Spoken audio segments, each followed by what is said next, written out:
copies or duplicates, spare copies of material. But I wanted to find a permanent place, and it was really the initiative of my trustees at the Peter Tatchell Foundation.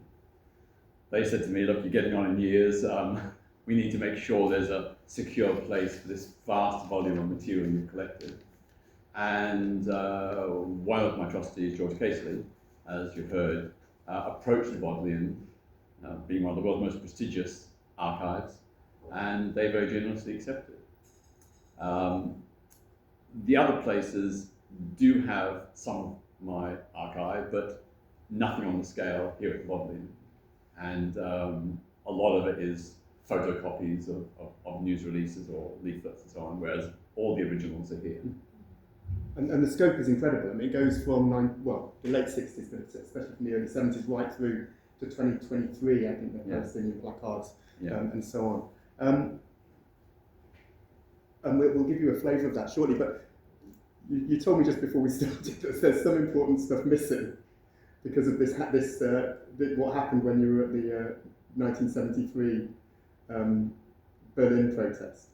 When I did what turned out to be the first ever LGBT protest in a communist country, what was then East Germany in 1973, while I was away, my flatmates moved house, and a lot of my archive got dumped. So there's very little pre-1973 stuff, sadly.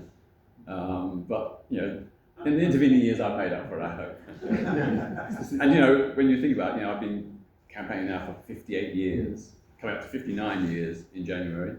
I've been involved in more than 3,000 protests and a similar number of campaigns on a whole range of issues, not just LGBT plus rights, but anti-racism, feminism, social justice and equality, global campaigns against dictatorships in what was then the Soviet Union, China, the Greek colonels, Pinochet's Chile and so on. So there's a massive material on a whole range of issues. And for me, it is my personal archive, but it's also the archive of all these diverse social movements. Because I've not only collected the stuff that I've done, but in many cases the stuff that the Allied campaigners have done. So for me, this is it's more than me. I think what's so incredibly striking when you look through the material that's there is that this is not a single issue archive.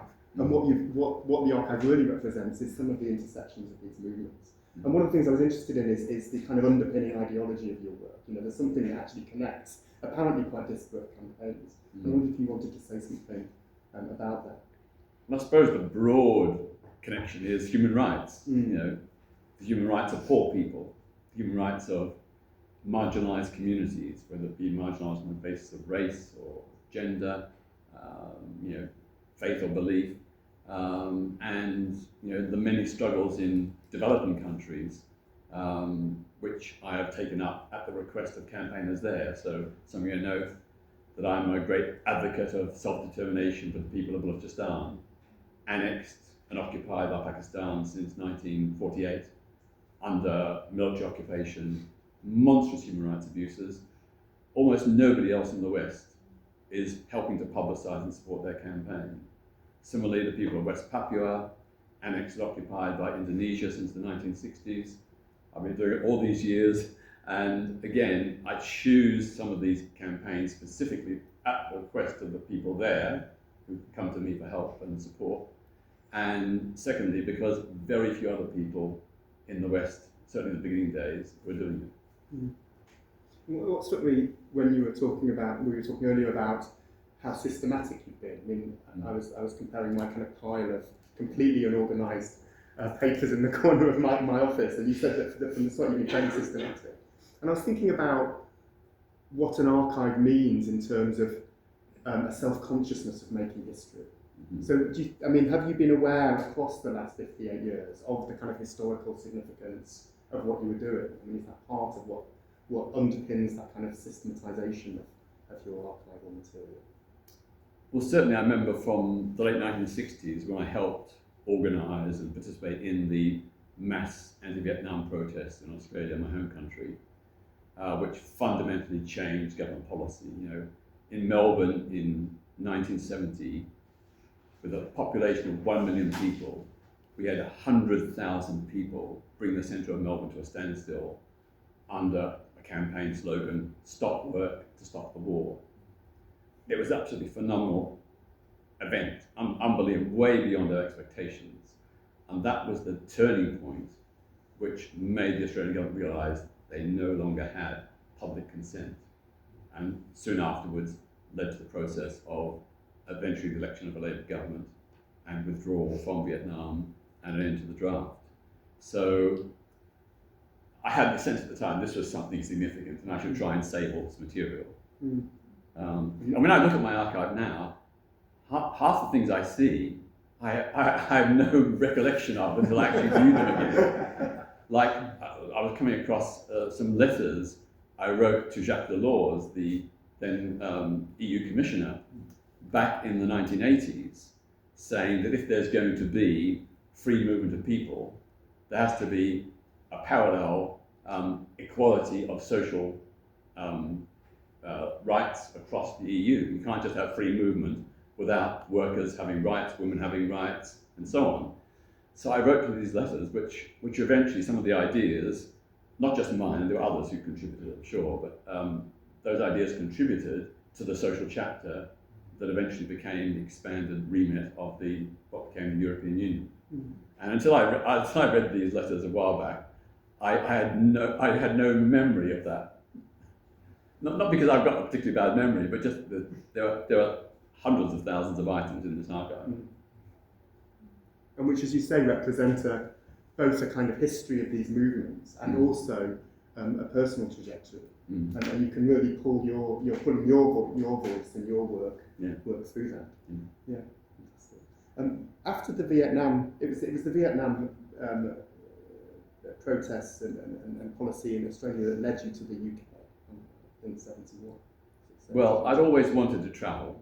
Being stuck in Australia, down towards Antarctica and the southern Pacific, southern Indian Ocean. I always wanted to travel. I always had a fascination, interest, engagement with different cultures as a young boy. But the impetus was, at the time, there was the draft for the Vietnam War. I didn't agree with the war. I thought it was an unjust, immoral war. The Allies, Australia and America, were involved in denying the people of Vietnam the right to self-determination. They were engaged in monstrous war crimes. I wasn't going to be a part of it. So if I'd stayed and maintained that position, I would have faced 2 years jail. And this coincided with me falling in love for the first time and having a wonderful relationship. To be torn apart from my partner just would have been terrible. So we decided to leave Australia. And I can remember, actually, we went on by ship. And I remember as the ship left Australian waters, I sort of, right into the moment it was out of Australian waters, I sort of had this fear that there'd be a Navy patrol boat come up and grab me off the ship. But I hadn't actually technically broken the law, but if I'd stayed and continued my refusal to register for the draft, I would have faced 2 years in prison. But I never intended to stay here. I thought it was just a temporary stay until the war and the draft were over, and soon the Labour government did introduce an amnesty for people. So I could have gone back, but by that time I got a good job here. I got involved in the Gay Liberation Front, and Well, I was going to say, because you landed in the UK and straight into the GLF, and that's maybe where the archive material that we put together. Oh, we've moved right the way through it. There we go. Where are we going? You're getting a little preview here. Should be right beginning. Are we going to go right to the beginning again? There we go.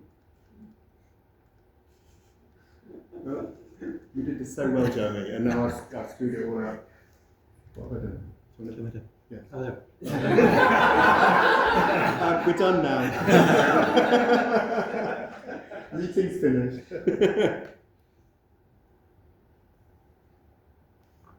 There we go.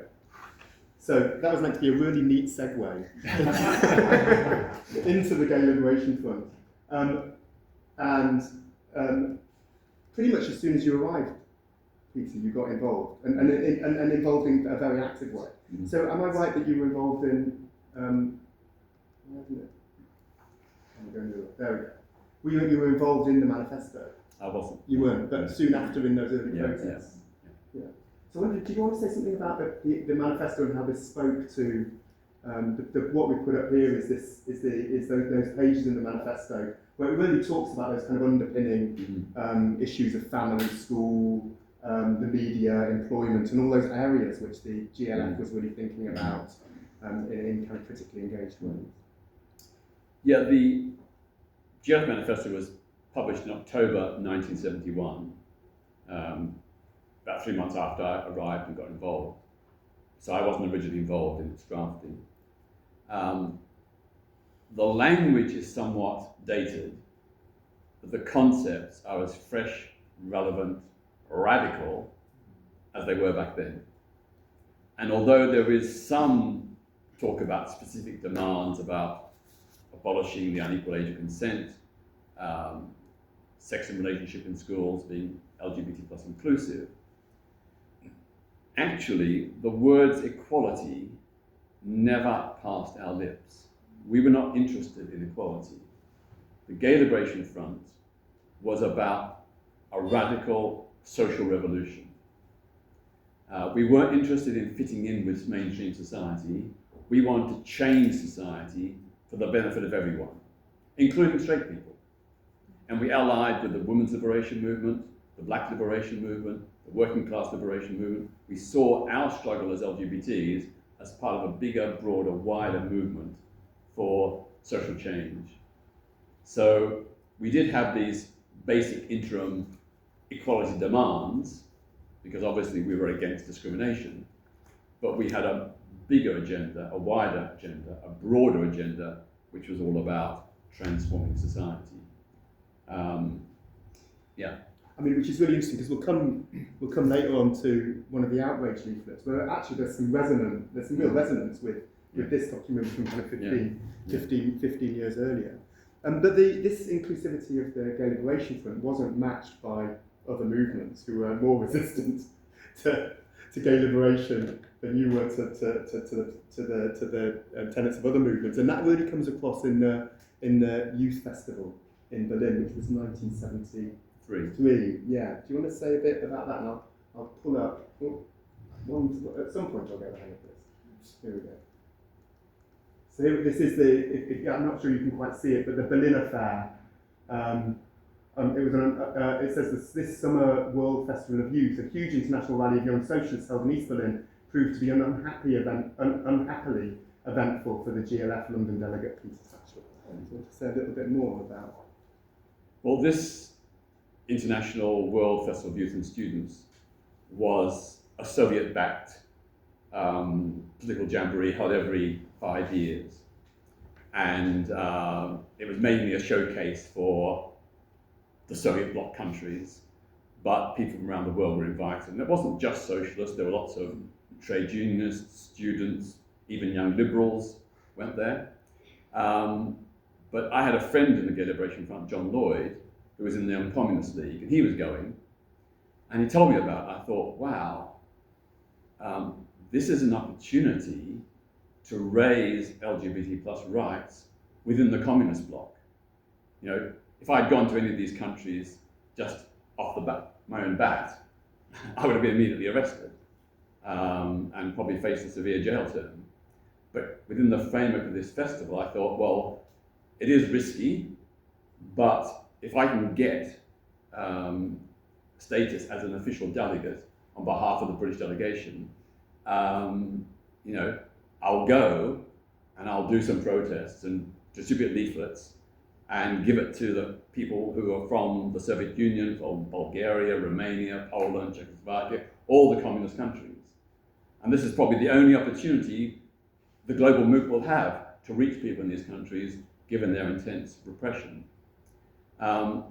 So of course, then the question, how is it going to become a British delegate?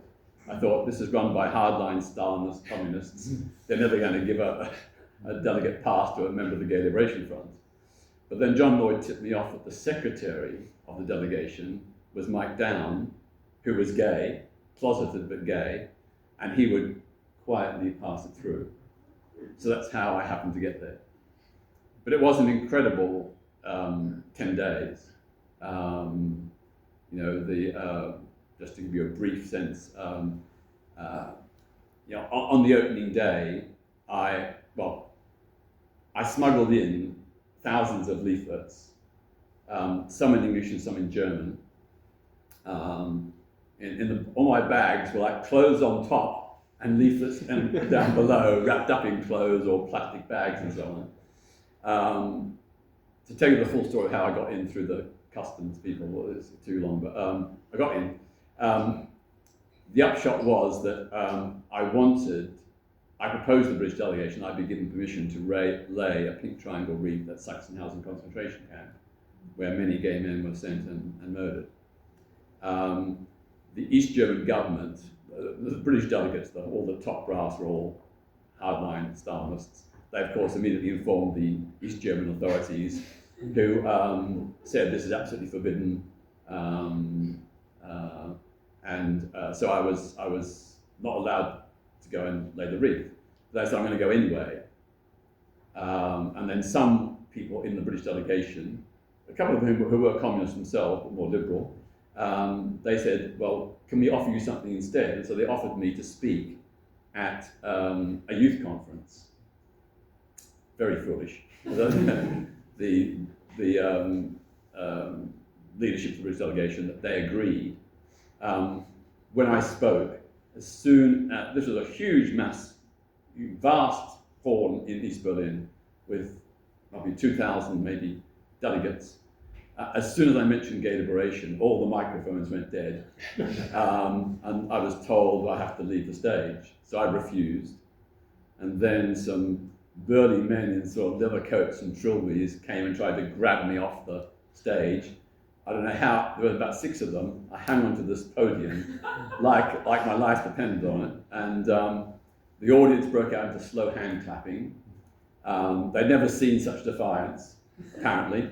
And they were some of them were quite up for it. They thought, this is great, you know, they thought just to get in the 2 fingers. So eventually I was allowed to speak, but the German and Russian translations, I was told later, were quite bastardized. And everything was like the beep Liberation Front. And then the other notable incident was there was a picnic in one of the parks outside of East Berlin, and I distributed leaflets, and I was arrested by the Stasi, who then, astonishingly, called in for reinforcements, and then went around gathering the leaflets off the Germans who'd taken them, because this was all in German, which was even more threatening to them, and then put them in a little pile and burned them. Yeah. Echoes of Nazi book burning. Then the final big incident was on the last day of the festival. Everybody was invited to hold a placard expressing their freedom struggle.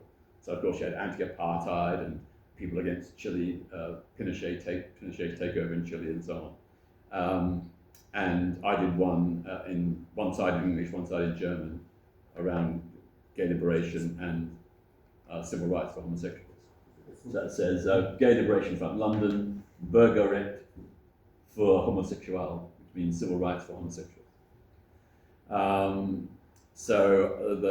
Somehow the Stasi got wind of this and tried to arrest me in a restaurant just before the rally was due to start, but I escaped.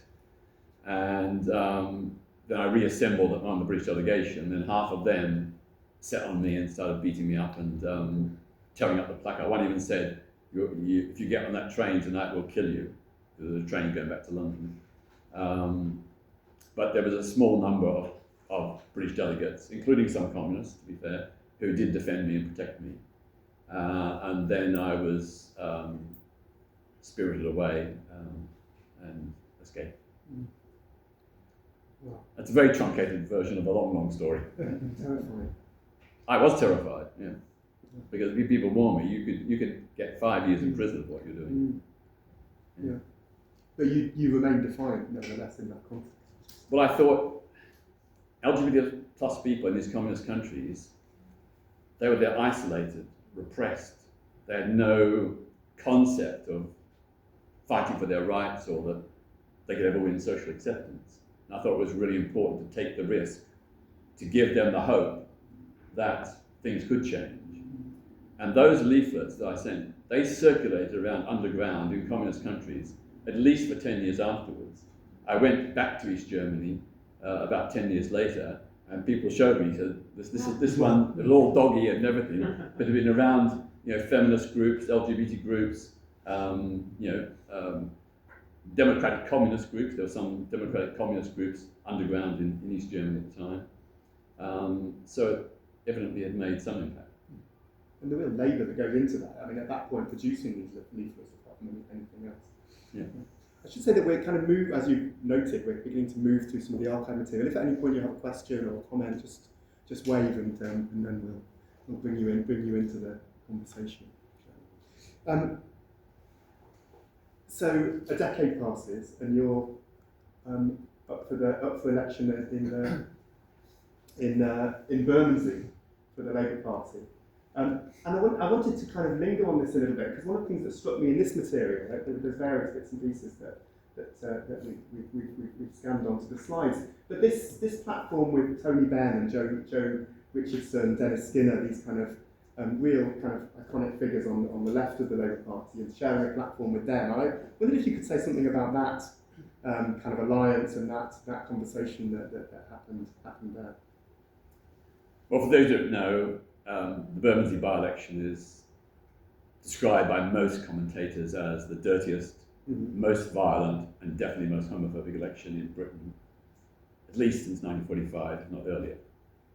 I was violently assaulted over 150 times during that campaign. There were 2 attempts to run me down in cars or vans. I had bricks and bottles through my flat windows. It was a terrifying period. It felt like living through a civil war. So I was, as some of you know, banned by the then Labour leader Michael Foot, whose ban was endorsed by the National Executive Committee of the Labour Party, because I'd advocate extra parliamentary protest against the Thatcher government. And I argued that the Thatcher government had broken its promises. It had made election pledges, for example, not to increase prescription charges, which it then did. It pursued policies that public opinion polls showed had no public support or very little public support. So I said it was right to protest non-violently against that government. And I proposed the idea of a tent city of the homeless and jobless in Parliament Square, and to bring home the huge suffering of millions of people at this time. There were nearly 3 million people out of work because of the government's draconian policies. I advocated a march on Parliament to overturn those destructive, damaging policies. So Michael Foot in the Labour Party head office said this was anti-parliamentary, so I was banned as a candidate. So all across the country, almost every constituency party rallied to support my right to stand. It wasn't about me, it was about the principle that if a local party selects a candidate according to the rules of the Labour Party, that should stand. It shouldn't be vetoed by the Labour leadership. Of course, we're seeing that now with Keir Starmer doing that left, right, and centre. So yes, I had the support of all the great icons of the left in those days: Eric Heffer, Tony Benn, Joe Richardson, Dennis Skinner, Joan Maynard, all the people who had a long pedigree of left-wing and social justice history. They came to Bermondsey, spoke at public meetings to support me, and I was incredibly grateful and honoured. And the Liberal Party were particularly famous. Yeah, I mean, I think it's very well known that they put out leaflets saying it's the straight choice. Vote for Simon Hughes, the Liberal candidate. It's the straight choice. Playing on the gay straight thing. But they did lots of other stuff. They sent male Liberal canvassers around the constituency, knocking on doors, wearing lapel stickers, "I've been kissed by Peter Tatchell," to remind people that I was gay, to stir up and win homophobic votes. And although 20 or 30 years later Simon Hughes did apologise, the Liberals certainly did not apologise at the time. This wasn't a liberal leaflet, but it struck me. Was it? Was it? Was it? I don't, no, this wasn't a liberal leaflet. I don't think, was it? Or was Well, it? we don't know. We don't know. Okay. So you can't see it says, it's a bad photocopy of a leaflet which says, which queen will you vote for? A picture of Queen Elizabeth and a picture of me, captioned Red Pete Tatchell. Tatchell is an outspoken critic of the Queen and royal family. He believes the monarchy should be abolished. The people of Bermondsey have always been loyal to the crown, blah, blah, blah, blah. Mm. And then he says, Tatchell's a traitor to Queen and country, don't vote for Tatchell. Should you wish to question Mr. Tatchell, blah, blah, blah, this is his address. His home address. And I had bricks and bottles through the windows for weeks. Mm. I think outside of Northern Ireland, I don't think anybody in mainland Britain has ever experienced anything like it. Mm. But in terms of who put that leaflet out,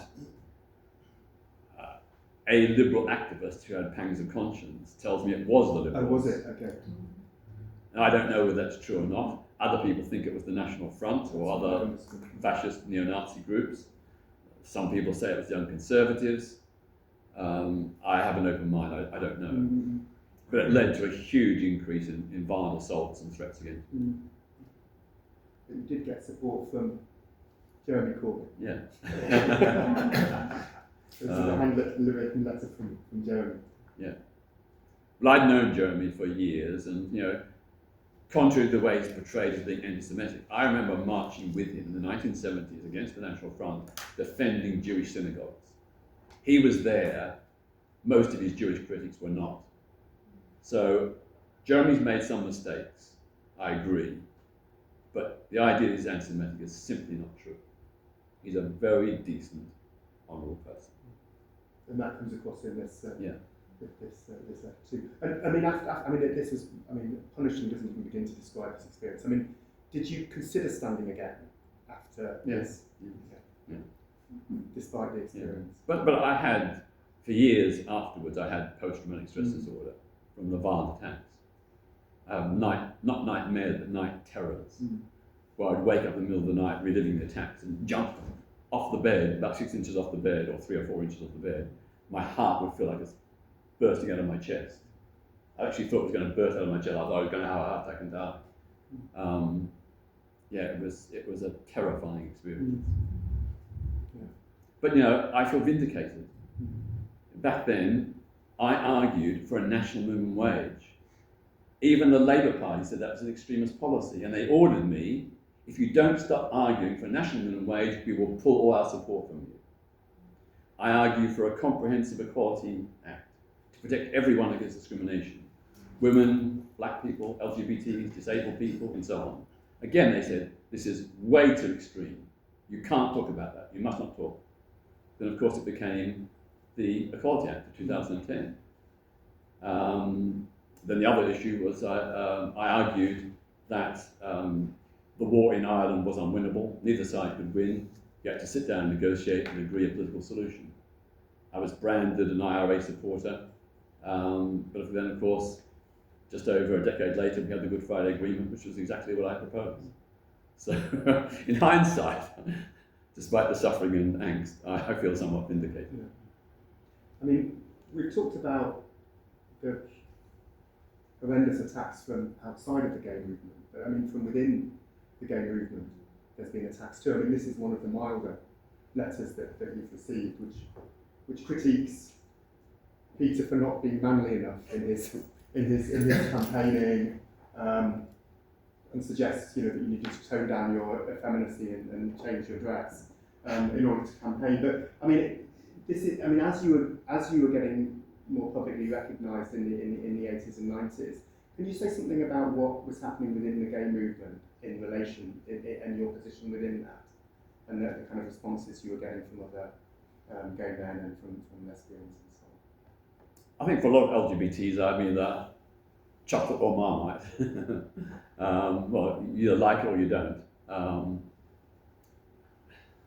In many ways, I've been somewhat ahead of my time, which has been a bad thing, for many people. I was arguing in support of trans rights and women's rights way back in the early 70s, And a lot of LGBT plus people said, trans has got nothing to do with us, go away, shut up. I can remember, arguing about, how we move forward, and as you know, I was an advocate of non-violent direct action, not for its own sake, but because in that period, prior to the turn of the century,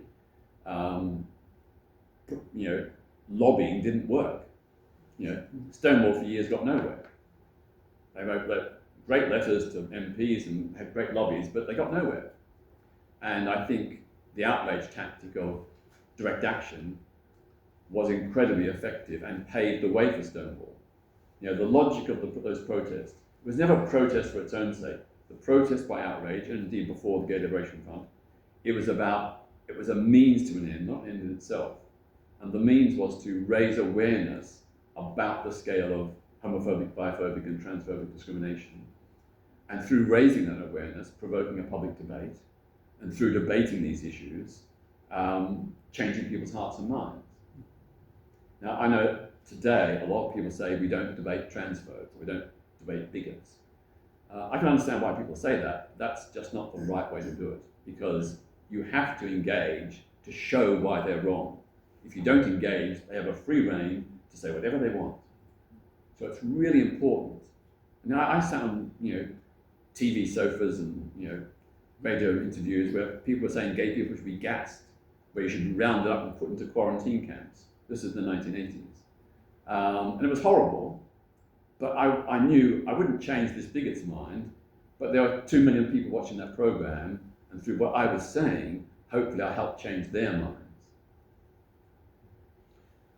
And outrage,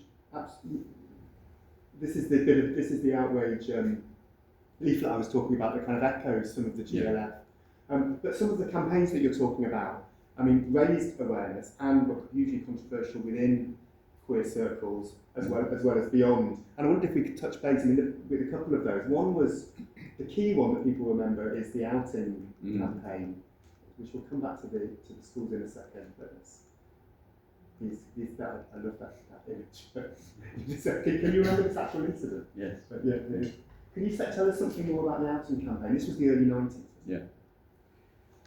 I had never supported outing under any circumstances. But by 1994, I was just despairing.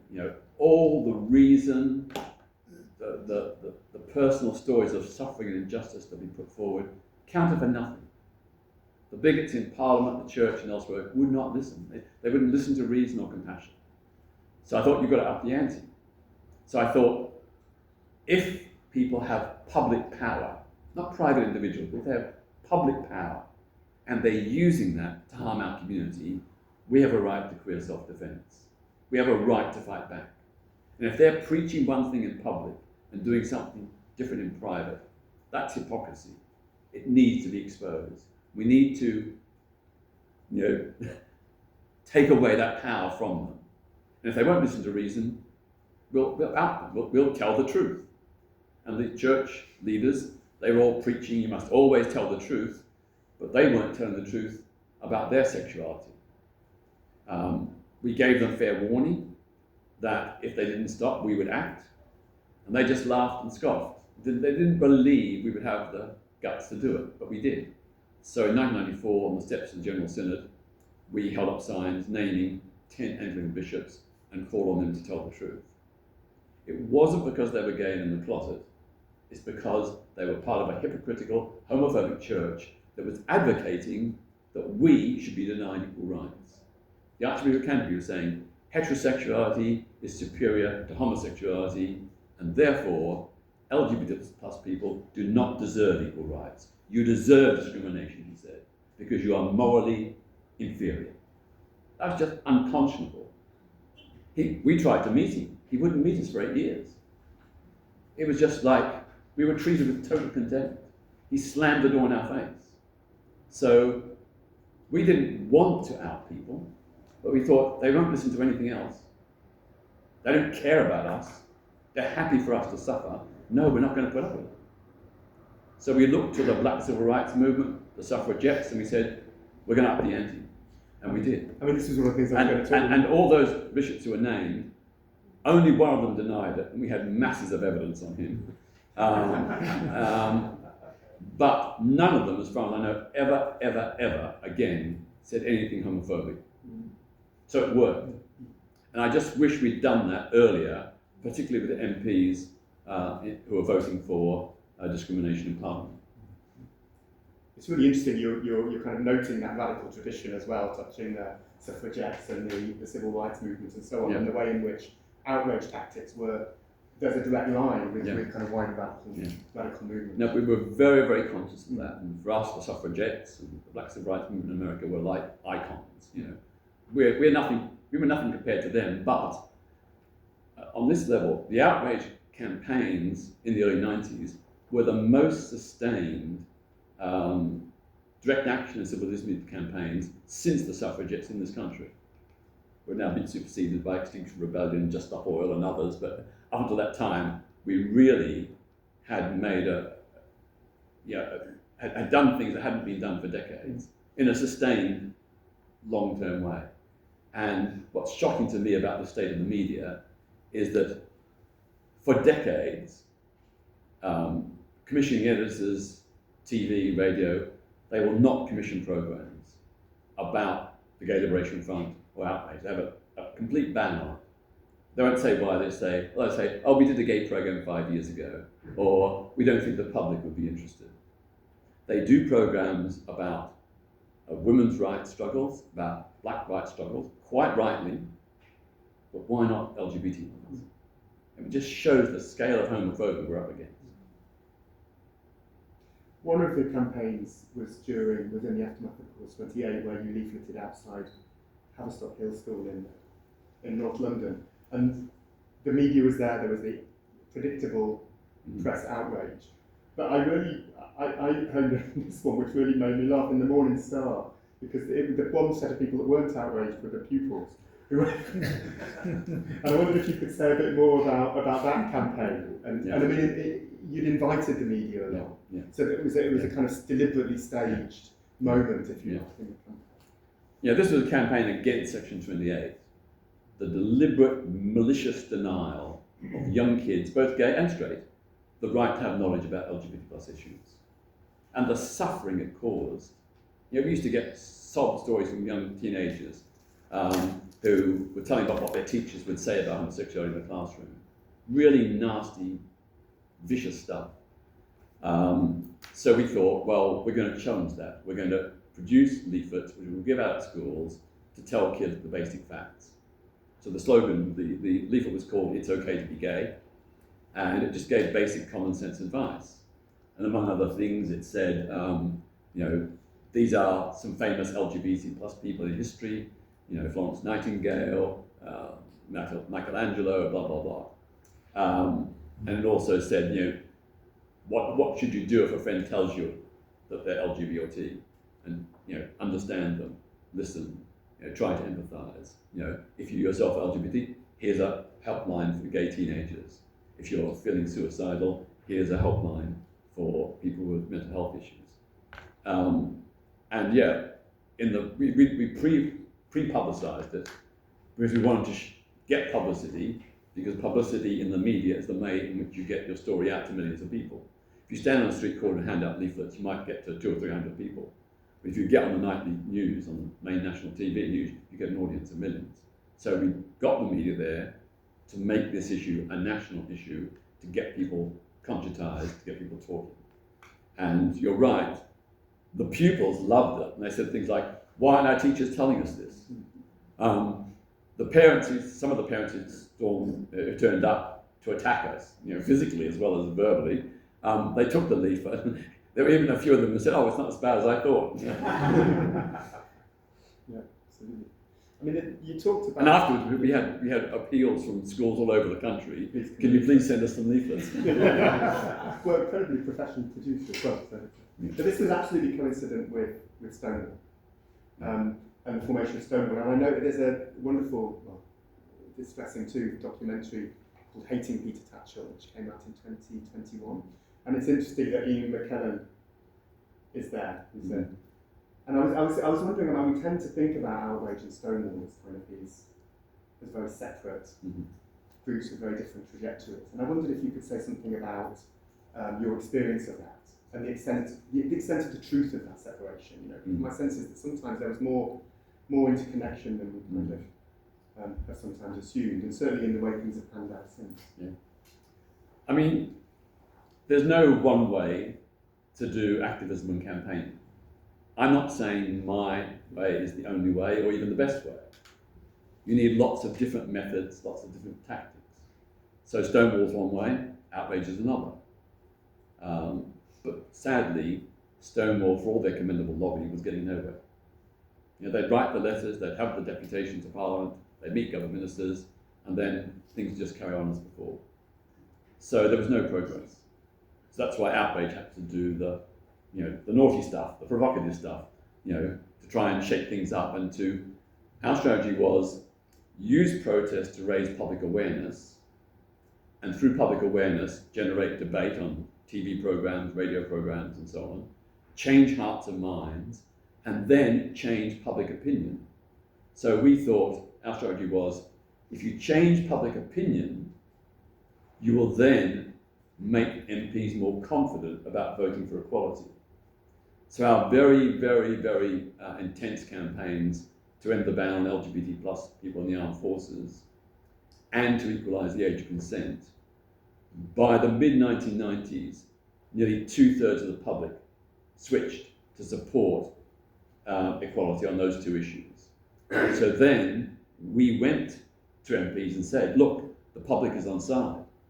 The majority of the public support reform. You can be bold and vote for reform. And of course, Stonewall also used those polls very effectively as well. And were you liaising? Was there liaison? Was it separate tracks, or was there some liaison or connection between the two? At the beginning of Stonewall, when Tim Barnett was the CEO of Stonewall, we worked very closely behind the scenes, and we were like the shock troops, and we recreated the issue on the agenda, and then Stonewall stepped in and said, "Oh, you don't have to deal with those nasty outrage people. Deal with us." So it was good cop, bad cop. Sort of.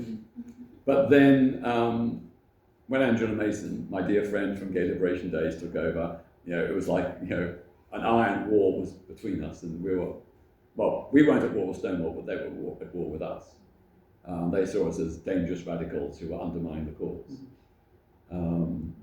The other thing I'd say is that Stonewall was very much focused on law reform, which of course is important and valuable, but outrage had a much bigger agenda. It wasn't just about law reform, it was about changing institutions, changing the way the church operated, the media, the police, the prison system, the education system, and so on. So our agenda was much wider. And also, like the Gay Liberation Front, we wanted equality, but we had a vision beyond equality. So, for example, back in the 1990s, we didn't want equality with young straight kids in terms of sex and relationship education, because it was shit.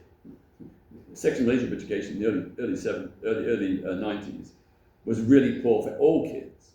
So we didn't want equality with that substandard sex and relationship education. We wanted it to be better for everyone and to be LGBT plus inclusive.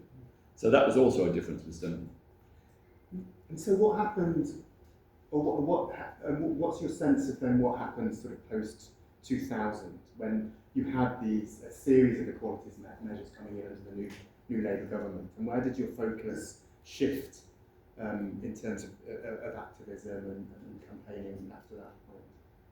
You have to remember that until the year 2001, Labour dropped all its pledges for LGBT plus equality. The 1997 election, it had this huge list: we're going to legislate LGBT plus equality, abolish Section 28, equalise the age of consent, end the ban on LGBTs in the armed forces, etc., etc., etc. They shelved all of them within 6 months of coming into power. I think in the archive, I think there's probably a letter from one of the government ministers making that very clear. So we had to keep going with the direct action against Labour to make them deliver, just like we're still now having to lobby against Labour over its failed promise to ban conversion therapy. its last election manifesto made it very clear, we will ban conversion therapy. They've been sitting on it ever since.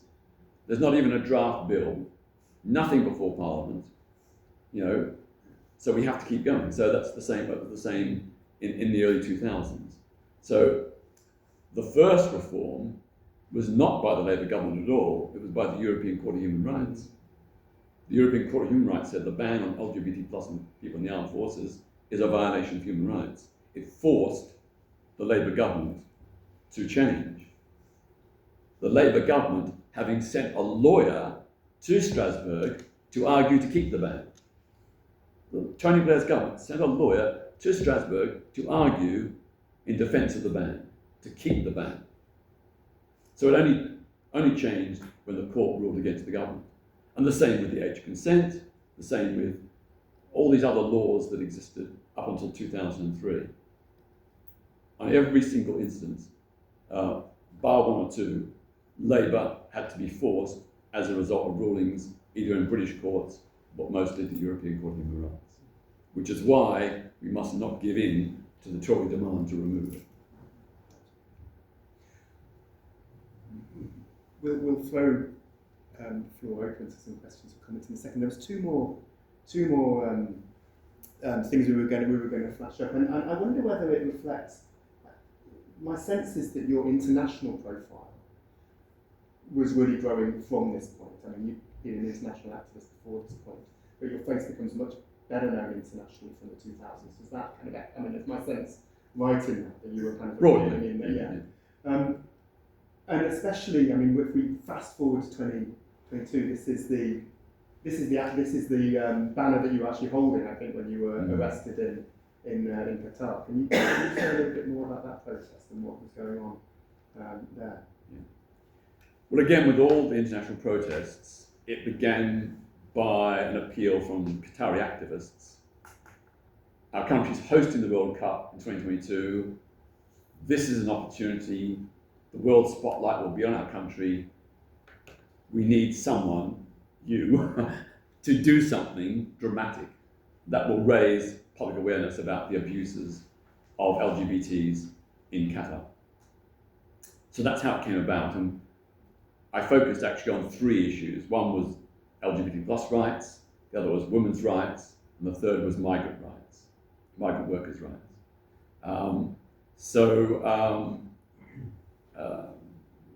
Like quite a few of these things, it's a very complex story, which was like, I think someone described me as the queer James Bond, because to get into Qatar and to pull off that protest, it required incredible subterfuge.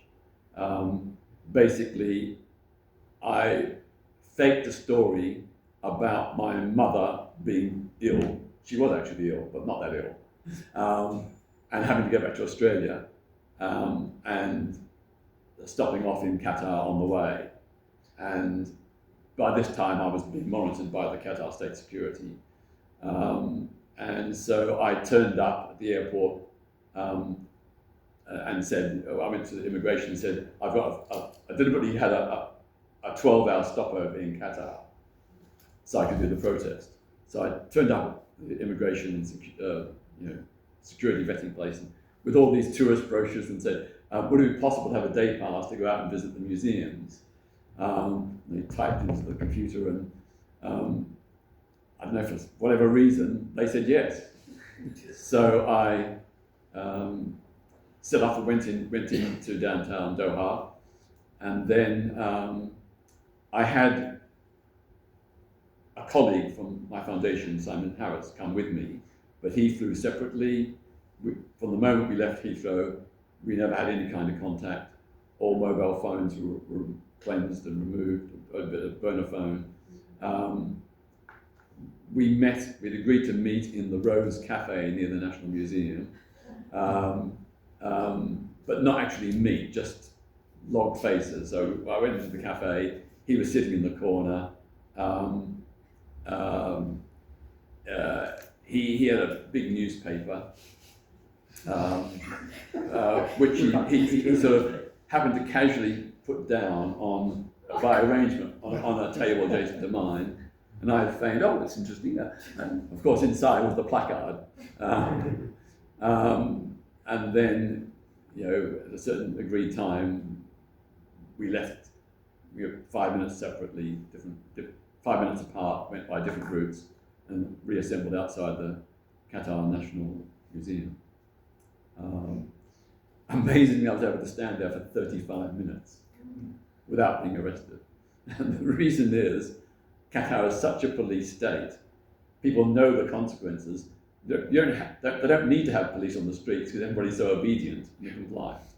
So it took 35 minutes for me to be reported and then for the police to come.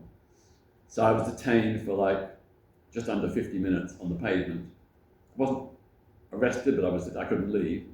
And eventually, thanks to the negotiation of the British Embassy, I was allowed to go. But I think it was more actually, they feared adverse publicity because we'd uploaded all the photographs and the videos to a cloud. It was already out in the media. They probably already seen it. It would have looked really bad just 3 weeks before the World Cup for that story to be hitting the media across the world. In the end, it was picked up by over 5,000 media outlets around the world, viewed by an estimated 1 billion plus people. So through that protest, we put the rights of LGBTs, women, and migrant workers on the agenda. And that was the pivotal thing that got all the media for the next few weeks reporting about these human rights issues, which they probably would not have done otherwise. So there's a real strand through your strategy across the last 50 years in terms of getting the media's focus on what you're doing. Some people call us media whores. We're not doing it for the sake of the media. The media is a means to an end. It's an instrument. It's a way to get the issues out there, to get public awareness and to raise public awareness.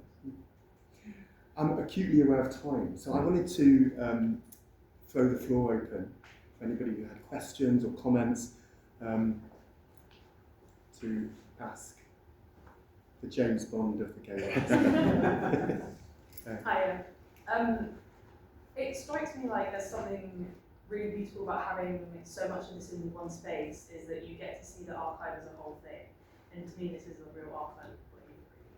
And that's what shows through it as a timeline.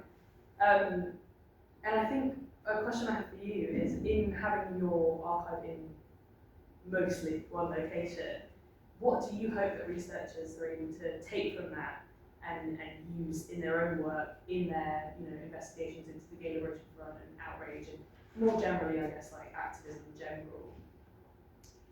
Well, because I really hope that the whole archive will get digitised fairly soon, so it can be accessible worldwide.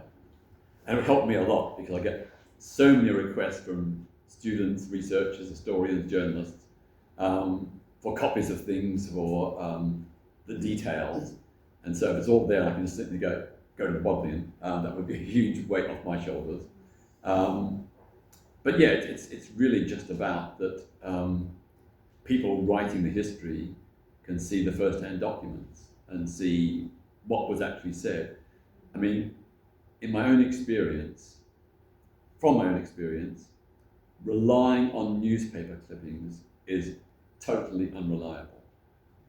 It's often not a due reflection of what actually happened. Because what I've done has so often been seen as provocative, confrontational, extremist, the write-ups have reflected that with their biases. And so now whenever I see a newspaper report, whether it be about whoever it's about, from an archive, I think, is that really what happened? Because I know in my case, not all cases, but a lot of cases, it just bears no reflection on reality. Going back to the Bermondsey by-election, there's a famous photograph which appeared in the Daily Mail of a man coming across the street to greet me while I was out canvassing. And it said, the caption was something like, Tatchell gets a rough ride canvassing in Bermondsey. Actually, that man came over and said, I totally support you. You're a great guy. I'm going to vote for you. So, yeah, and with lots of the campaigns, particularly around outing, it was like totally misrepresented. He was outing poor innocent clerics who had never harmed a fly. I mean, They were advocating discrimination. They're saying the law should punish these sodomites. I may have used that language, but that was the implication of what they were saying. So what comes to my mind is clarity. I have never seen something move so, and on that point, the story in Qatar, because I read the Turkish news, which is I work on the Eastern Mediterranean, and what came was about migrants, right? So it was an issue that could actually be picked up by so many. Well, as of course they were not talking about queer rights in Turkey, not necessarily, but the person with another message is already enough to give solidarity to other communities, and I find that very striking. I mean, I've seen that effect, and it's just like, I sometimes think, for God's sake, it's so great to be at Oxford because we get to meet people like you, and thank you for coming and giving our archive to us and our students. Thank you. Huge. So we'll go back and then. I would just add to what you said. I mean, I'm told that was the first ever LGBT plus rights protest in an Arab country, Arab Muslim country. And the feedback I got from LGBTs and women's rights activists and migrant activists in Qatar and other neighbouring countries was just, like they said, this has never been done before. This has boosted what we're striving to do. And they said, actually, you may not have had a direct, immediate change, but you've given us hope that change can come.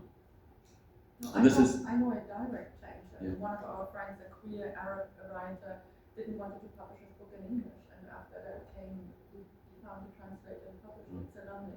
The quotes that I gave you. So there were very direct effects of actions like that. Hi, Peter. What would you, I think it was this time last year, you were talking to a group of phenomenal 14-year-olds at Social Emotional Mental Health School, not far from here. Absolutely incredible to spend that day with you. And what would you say to, again, the next generation activists and what's needed to take us into the next, uncertainties of the world? What's your wisdom? Big question, yeah. Well, the most important thing is to do something. Maybe don't do the crazy things that I do, but do something. And all social change comes through activism. Activists are the motors of change. And sometimes that change doesn't happen immediately. Sometimes it takes years or even many years. But it won't come unless there's activism. And you look all back through history and you see it took sometimes lone individuals or a handful, sometimes tens of thousands, but through their activism, they won us, the right to vote, the right to free speech, the right to a free press, all those kind of basic fundamental human rights issues were won by people taking action. So I'd say to young people today, all the rights you have now were won by the activism of people who came before. Some of those rights are now under extreme threat. Don't let them be taken away. Make sure you do your bit to keep those rights intact and extend them. Yes, you mentioned the material that was lost from the archive. What material is actually not there? Because obviously you've sifted this as you go along. I mean, is there material, I don't know, a letter from Robert Mugabe that you wish you'd kept, which is not there? So I wondered what was your process of thinking, perhaps there's material you wish you had kept, which you threw away? No, I didn't throw it away. My flatmates, when I was away in Berlin, yes, but later on, Huh? I meant later on, in the last 50 years, material, how you've decided on what to keep. Everything. Oh, right. That's why it's so huge. How many boxes, Jeremy? About 300. Very And I'm still collecting it. But I've never thrown away anything of what I thought that could be potentially significant. Of course, in the early days, like in the 1960s, I didn't always realise the significance. So I did a lot of work around Aboriginal civil and land rights in the late 60s in Australia. And a lot of that got lost in those boxes that were thrown out. Most of the anti-Vietnam War stuff got thrown out as well. The campaign against the death penalty, that got lost as well. But there are other archives that cover those issues. Bob? Yeah, I mean, just sort of following on from that question, because you've been doing this for a very long time, over many decades, the archive, I'm struck by how physical it is, those 300 boxes, but I just wonder whether you have any reflections on, the ways in which the tools of protest have changed over that time, and also the way in which it's mediated, because of course with that, say, the Qatar protest, that was mediated online in a way that is sort of perhaps in some senses more ephemeral. I mean, how do you collect those videos and those billion watches and hashtags and so forth? How do you, just thinking about someone who was starting out as a queer activist now, what would that archive look like in 58 years' time? Because so much of this is, what's so rich about this is obviously the physicality of it, that you've got these leaflets and letters and the physical documents. So I just wondered if you have any thoughts. In the outrage period, in the early 1990s, I did try and copy press reports about the protests, but I found that it just was so overwhelming. The volume was so great, so I went from trying to copy everything to just copying the best few, and then I just gave up because it just was overwhelming. So I'd say for the last at least 10 years, or maybe even 20 years, I haven't copied any press report. Maybe one or two really outstanding ones, maybe, but not otherwise not any. In terms of that digital trace, Yeah. I mean, I suppose, has there been attempts to kind of capture the digital archive, if you like, of what's been happening on the internet and online in relation to your You require at least one full-time person to do it. Absolutely. Because you've been your own archivist, which is really for 50 years. But I agree, that would be ideal. Yeah. And so there's lots of things that in that sphere that are missing. We've got time for. Well, I'll tell you what, can we gather up these questions and then have a final response? Just do one quickly at a time. So, Okay. Molly? Thank you so much. I wanted to echo what Miriam said. This will be such a wonderful resource for all of the students studying queer history. I was wondering if you could say a word or two about why donate your archive to a university library. Obviously, universities in this country and elsewhere are a huge attack from state governments, and so I was curious about why a university library, not a community institution. As I said, it was really one of my trustees, George Casely, knew I had a connection here at Oxford. He approached me, would they be interested? They said yes, and I thought, well, Bodleian's a very prestigious institution. It's got a very great reputation. Where could be better? I definitely didn't want to go to an American university, or which a lot of stuff does go to. So I thought, well, when the offer's there, grab it. And again, to me, it's the tragedy would have been, they could have, with all the attacks upon my flat, including firebomb attacks on my flat. It's amazing that my archive was not destroyed. And I always had this anxiety, because I kept it in my flat, that one day the flat would be burned down and all go up in smoke. So I'm now so relieved and so relaxed and happy that it's in a safe place. Then you have more space in your flat. And I have a lot more space in my flat. I think from the materials we've seen, you really get an impression of kind of this public activist story of campaigning for increased rights, but also from what you said about the by-election, kind of a more emotional story. So I wondered if you could say something about kind of the different stories that your archive might tell. Yeah, I mean, the archive is really like a record of facts. It doesn't really reflect how I felt. And I have been through absolute hell. I've had over 303 violent assaults over the last 50 plus years. I've been very lucky not to have been seriously injured or even killed. And I remember in the 1980s, at the height of the AIDS panic and hysteria, Section 28 and the huge police crackdown on LGBTs, friends saying you've got to write your will.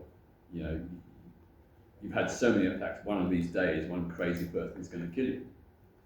And for me, the emotional effect of feeling I had to write my will because of this danger was really distressing. You know, as a result of these violent attacks, you know, I've got cognitive damage. You know, I've got eye damage. You know, most of you are all blurred because of the attacks, the damage that's been caused. It doesn't stop me, but it is a struggle. Like today's talk, I don't feel I've spoken very well. I've really struggled to speak today because my cognitive capacity is, you know, I'm very stressed because of various things happening with campaigns and so on. But, you know, I'm often on the edge of a mental breakdown, put it that way. I don't like to admit that, but, you know, that's the fact. And I'm under psychiatric treatment. And, but, you know, when you've had over 300 violent assaults, and the hate against me is just, you know, I posted something today and, about trans rights, and I was very careful and polite and considerate in what I wrote, and you know, people completely misrepresented what I said. And often a lot of these attacks come from other LGBT plus people, which shocks me. And that's been very hard to deal with, because all through these years, I can pretty much cope with far-right extremists and homophobes. But when the knife gets stabbed in my back from other LGBTs or feminists or black activists, that really, really hurts. Because I know in my heart, I'm on their side, I'm supporting them, I'm not telling them what to do, I'm not acting as a white savior or anything, I'm saying I'm standing in solidarity with their struggle. And when they twist things around like that, that's really harsh and really painful.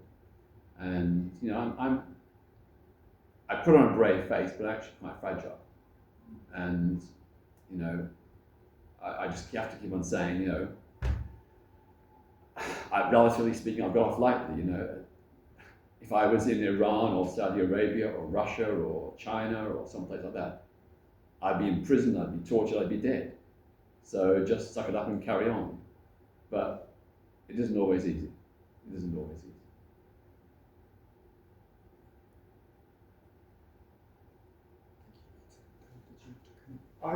This follows from what you've just said, and by the way, thank you very much for your service to our society, actually. What I wanted to ask was, are you keeping a diary? Have you kept a diary? Is there a sort of personal document that might eventually end up in the Bodleian as well? The short answer is no. I probably should have. I did for a while, many years ago, try to keep a diary, but I just found the demands on me are so phenomenal. I get nearly 2,000 messages and requests every single day, nearly 2,000. And you know, it's email, Facebook, Twitter, Instagram, you know, WhatsApp. You know, it's absolutely relentless. So as you came in, you probably saw me on my phone. I was replying to urgent messages.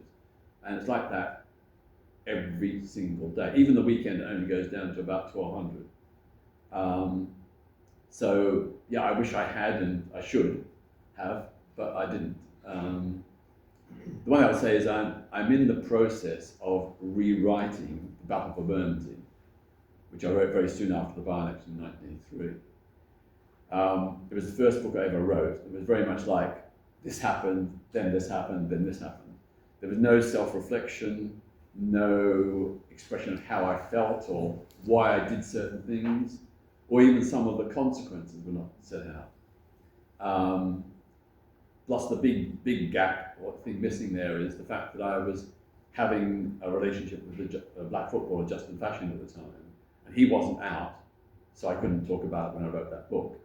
But that's a whole different amazing story about how we kept this relationship going, despite the tabloids being on both our tails all the time. So when I rewrite it, a lot of that stuff's going to be included. but I'm also trying to rewrite it in a way that has a resonance for the Labour Party, or indeed any progressive political party, in the context of here and now. I mean, what we inherited in Bermondsey in the late 70s, a shell of a party. It was, okay, we're finishing. The Bermondsey Labour Party was just a shell.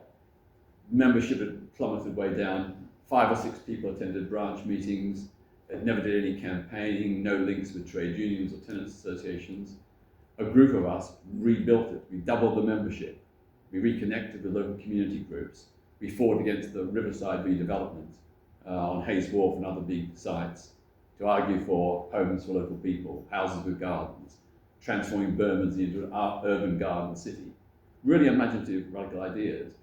And for me, that's a lesson for all local Labour parties today, because for many, many years, the Labour Party has been run as a top-down machine. It's centralised control. The Prime Minister and his key people, they dictate everything, and local parties just expect to follow. Whereas it should be from the grassroots up. And unless you have grassroots activism, the Labour Party is doomed. Now, I'm actually in the Green Party now, because I've given up on Labour, but there are good people in the Labour Party still, and number one priority is to stop reform and stop the Tories, in my opinion. And they will only do that if it has an active grassroots, branch which is connected with local people. I mean, in the old days, the Birmingham Labour Party had a membership of over 5,000. It had women's groups, men's groups, cooperative groups, reading groups, a bakery, a health service. The National Health Service was based upon the Bermondsey Labour Party's or Bermondsey Borough Council's health service. That's where the inspiration came from. And these people, they created this local Bermondsey health service of their own volition, out of their own imagination and vision, and it became the model for the NHS. So there's a great story there, and I think that kind of activism, the grassroots up, is so relevant today. It's been an incredible privilege to talk to you this afternoon, and we're hugely grateful to you for giving up your time, for all you've done over the last 50 plus years, and for giving this incredible resource to the Bodleian and to Oxford. So huge thanks. Can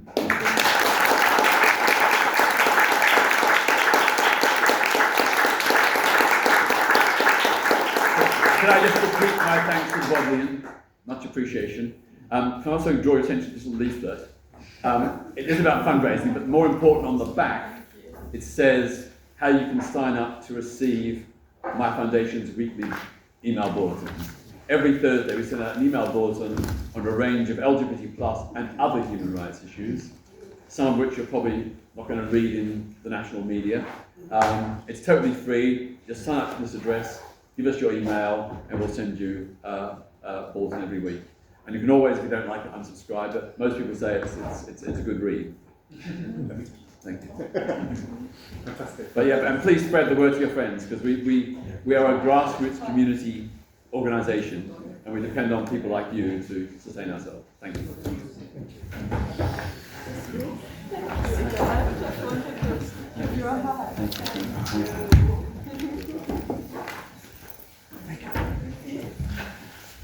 This is Moscow, isn't it?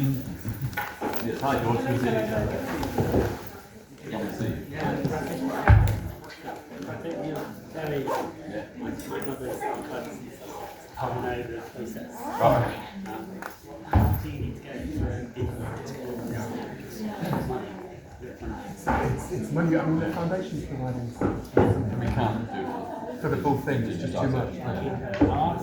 So mine is 10,000.